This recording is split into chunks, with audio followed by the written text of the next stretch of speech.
अगर आप मुसलमान हैं और पत्रकार हैं तो सरकार आपको कभी भी सलाखों के पीछे भेज सकती है, क्योंकि सिद्दीक कप्पन बीते कई सालों से सलाखों के पीछे थे, लेकिन आज सुप्रीम कोर्ट ने उन्हें जमानत दे दिया है। पूरी खबर क्या है मैं आपको बताऊंगा। नमस्कार, मेरा नाम है नवीन कुमार नंदन। आपने सुना होगा सिद्दीक कप्पन साल 2020 से ही जेल में बंद हैं। उन्हें अलग अलग जेलों में ट्रांसफर किया गया। उत्तर प्रदेश की योगी आदित्यनाथ की सरकार ने सिद्दीक कप्पन को जेल में डलवाया था। सिद्दीक कप्पन पर कई गंभीर आरोप लगाए गए। मुझे नहीं पता आरोप कितने सही हैं या आरोप कितने गलत हैं, लेकिन जान लीजिए, जो पत्रकार आज सही बोल रहा है, जो पत्रकार मुखर होकर के अपनी आवाज को, जनता की आवाज को बुलंद कर रहा है, सरकार उसको जेल भिजवाने का काम कर रही है। आपने देखा किस तरीके से मोहम्मद जुबैर को जेल भेजा गया। पहले तिहाड़ जेल भेजा गया, इसके बाद उत्तर प्रदेश के अलग अलग जेलों में घुमाया गया। उत्तर प्रदेश सरकार के द्वारा उन पर कई गंभीर आरोप लगाए गए और जैसे ही एक एफआईआर में उन्हें बेल मिलती, इसके बाद उनके ऊपर तमाम आरोप लगा करके एफआईआर दर्ज किया गया और इन्हें अलग अलग जेलों में घुमाया जाने लगा। सुप्रीम कोर्ट को कहना पड़ा, देखिए इस मामले में तो ऐसा है कि सरकार अपने अलग ही विचार से, सरकार अपना कुछ निजी स्वार्थ सिद्ध करना चाह रही है, इसी की वजह से उन्हें अलग अलग जेलों में डाला जा रहा है। वैसा ही हाल कुछ सिद्दीक कप्पन का हुआ था। दरअसल सितंबर महीने में 14 सितंबर 2020 को एक लड़की के, दलित लड़की के साथ में गैंग रेप हुआ था हाथरस में। हाथरस केस आज भी आपको याद होगा, आपके जहन से नहीं निकला होगा। दिल्ली से जा रहे थे सिद्दीक कप्पन पत्रकारिता करने, रिपोर्टिंग करने। आखिर हाथरस में हो क्या रहा है, हाथरस सच्चाई क्या है, और सच्चाई को हम दिखाएंगे। लेकिन सरकार ने उन्हें गिरफ्तार करवा लिया।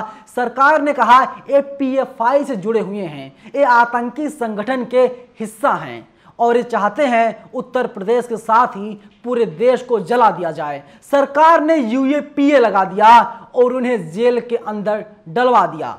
तमाम सुनवाइयां हुई, लेकिन उन्हें राहत नहीं मिल रही थी। आज उनकी तरफ से कपिल सिब्बल थे और सरकार की तरफ से तमाम वकील थे, लेकिन आज जब सुप्रीम कोर्ट में सुनवाई हो रही थी तो सिद्दीक कप्पन का पक्ष जो था वो मजबूत हो गया और उत्तर प्रदेश सरकार की तरफ से जो वकील थे उनका पक्ष कमजोर हो गया। लेकिन उत्तर प्रदेश सरकार की तरफ से जो वकील थे वे नहीं चाह रहे थे सिद्दीक कप्पन जेल से छूट पाए। सरकार की कोशिश यही थी सिद्दीक कप्पन को अधिक से अधिक दिनों तक जेल में रखा जाए, क्योंकि 2 साल का वक्त गुजर गया और 2 साल का वक्त गुजरने के बाद सरकार को संतोष नहीं हो रहा था। सरकार यही सोच रही थी कि अगर सिद्दीक कप्पन बाहर आएंगे, हो सकता है किसी और सच का खुलासा कर दें। योगी आदित्यनाथ और प्रधानमंत्री मोदी की सरकार में आप अपनी आवाज को बुलंद नहीं कर सकते। अगर आप मुसलमान हैं तो आपके लिए और खतरे की घंटी है, क्योंकि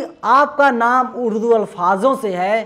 सरकार की पैनी नजर आपके ऊपर होती है। आपने देखा था मोहम्मद जुबैर को जेल भेजा गया था, लेकिन जो मुख्य आरोपी थी नुपुर शर्मा को गिरफ्तार नहीं किया गया, क्योंकि वे बीजेपी से जुड़ी हुई थी और मोहम्मद जुबैर वो पत्रकार थे जो सच को उजागर करने काम कर रहे थे। लेकिन हम बात करेंगे सिद्दीक कप्पन की। भूमिका बांधने के लिए, भूमिका बनाने के लिए इसके पीछे सच्चाई और क्या है उसको मैं बता रहा था। देखिए एनडीटीवी ने लिखा है, वहीं यूपी सरकार ने कप्पन की जमानत का विरोध किया था। यूपी सरकार ने सुप्रीम कोर्ट में हलफनामा दाखिल कर कहा कप्पन के चरमपंथी संगठन पॉपुलर फ्रंट ऑफ इंडिया यानी पीएफआई के साथ घनिष्ठ संबंध हैं, जिसका एक राष्ट्र विरोधी एजेंडा है।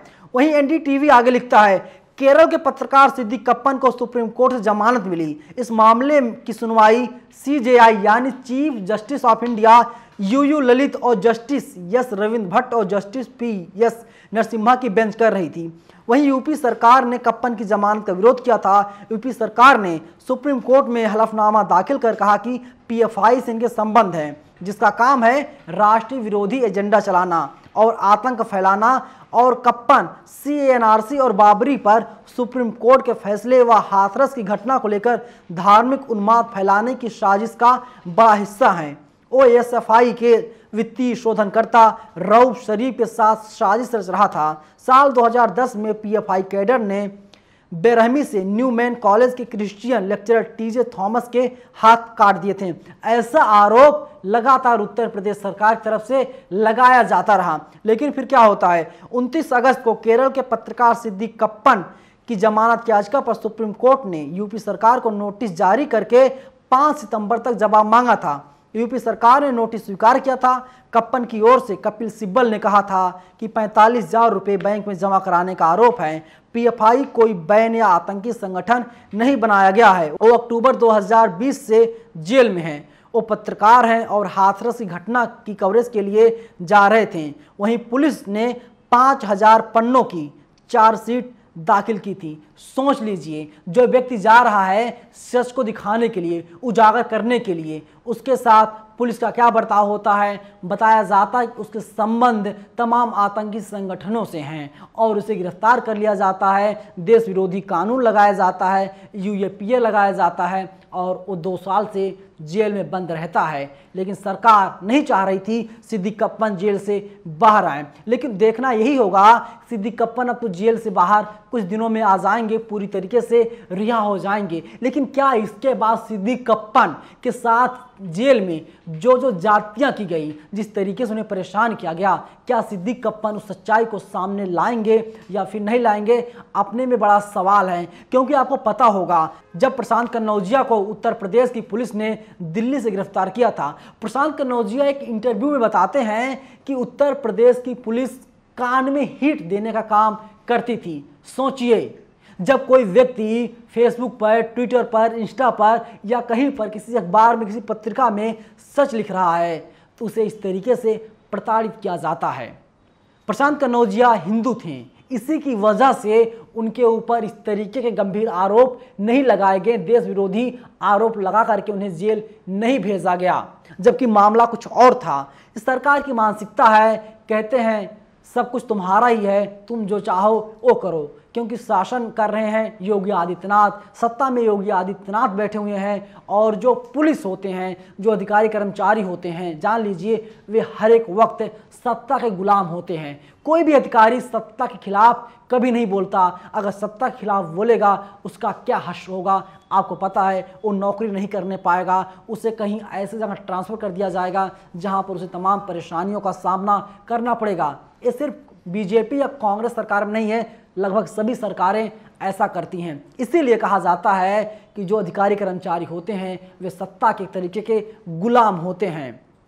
सिद्दीक कप्पन को जमानत मिल गई है, कुछ दिनों में जेल से रिहा हो जाएंगे जब कागजी कार्रवाई पूरी हो जाएगी। इसके बाद सिद्दीक कप्पन से देश के युवाओं को, देश के अन्य पत्रकारों को बड़ी उम्मीदें हैं। किस तरीके से उन्हें परेशान किया गया होगा। ऐसे तो पुलिस नहीं छोड़ देती, ना तो उत्तर प्रदेश की पुलिस छोड़ती है, ना दिल्ली पुलिस छोड़ती है। तो क्या सवाल अब यही खड़ा हो रहा है, क्या रिपोर्टिंग करना अपराध हो गया है या मुसलमान होना अपराध हो गया है। सच्ची पत्रकारिता करता है, सरकार उसे जेल भेजने का काम करती है। तो लेकिन आपने देखा था तनुश्री पांडे इंडिया टुडे जुड़ी हुई थी, आज तक जुड़ी हुई थी। जब 19 तारीख को उस बेटी की लाश जल रही थी, मनीषा वाल्मीकि की, तो तनुश्री ने पूछा पुलिस वाले से, सर जल क्या रहा है, क्या जल रहा है, क्या जल रहा है। लेकिन पुलिस वाले ने कोई जवाब नहीं दिया। पुलिस वाले ने कहा जाइए आप डीएम साहब पूछिए, आप एसपी साहब से पूछिए, आप मुझसे मत पूछिए। और इसके बाद जब वो वीडियो सामने आ गया तो तमाम पत्रकार थे जो तनुश्री पांडे का इंटरव्यू लेने लगे। तनुश्री पांडे से पूछने लगे आपके साथ क्या क्या हुआ। तनुश्री पांडे ने अपनी पूरी पीड़ा बताई थी, वहाँ की कितनी विपरीत परिस्थितियाँ थी। पत्रकारों को एंट्री नहीं दी जा रही थी। पत्रकार छोड़ दीजिए, जो गोदी मीडिया के पत्रकार थे जिसमें चित्रा त्रिपाठी का नाम आता है, जिनमें और तमाम ऐसे लोग हैं जिनका नाम आता है, उन लोगों को भी वहाँ पर एंट्री नहीं दी गई थी। हाथरस में ऐसा हो गया था। लेकिन पत्रकार को कवरेज नहीं करने दिया गया। सरकार की ही मंशा थी, अगर सच सामने आ जाएगा सरकार गिर सकती है। और अपोजिशन के तमाम नेता लगातार सरकार पर हमलावर थे। तो सिद्दीक कप्पन का गुनाह इतना था कि वे सच्चाई दिखाना चाह रहे थे और सरकार ने उनको गिरफ्तार कर लिया था। लेकिन सभी पत्रकारों के लिए, सभी युवाओं के लिए, सभी जागरूक नागरिकों के लिए एक खुशखबरी है। सिद्दीक कप्पन को जमानत तो मिल चुकी है और हमारे देश में आज भी हुई है, सत्यमेव जयते। सत्य को तो आप परेशान कर सकते हैं, लेकिन सत्य को आप कभी भी पराजित नहीं कर सकते। पूरी वीडियो पर आप लोगों की क्या राय है, आप लोग अपनी राय हमें जरूर बताइएगा। शुक्रिया। नेशनल दस्तक की आपसे गुजारिश है कि अगर इसको बचाना चाहते हैं तो नेशनल दस्तक को सब्सक्राइब करने के लिए रेड कलर के सब्सक्राइब बटन को दबाएं, फिर बेल आइकन की घंटी दबाएं। नेशनल दस्तक को बचाने के लिए बहुत जरूरी है कि हर खबर को शेयर करें, लाइक करें, कमेंट जरूर करें।